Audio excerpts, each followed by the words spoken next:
दुनिया का ये कड़वा सच है कि लोग इंसान के अच्छे वक्त और उसकी दौलत से प्यार करते हैं। जैसे ही किसी शख्स पर बुरा वक्त या गुर्बत आती है तो वो लोग जो कभी बहुत करीब होते हैं और दावा करते हैं वो भी मुंह फेर लेते हैं और पहचानने से भी इनकार कर देते हैं।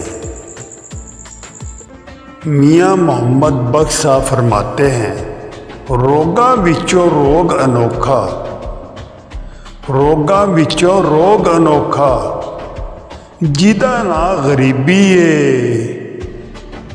जिदा ना गरीबी है। कंड करके लंघ जाते ने, कंड करके लंघ जाते ने, इत्थे सारे रिश्तेदार करीबी, इत्थे सारे रिश्तेदार करीबी। रोगां विचों रोग अनोखा, रोगां विचों रोग अनोखा, जिदा ना गरीबी है। सुख दे सारे साथी मोहम्मद बख्शा, सुख दे सारे साथी मोहम्मद बख्शा।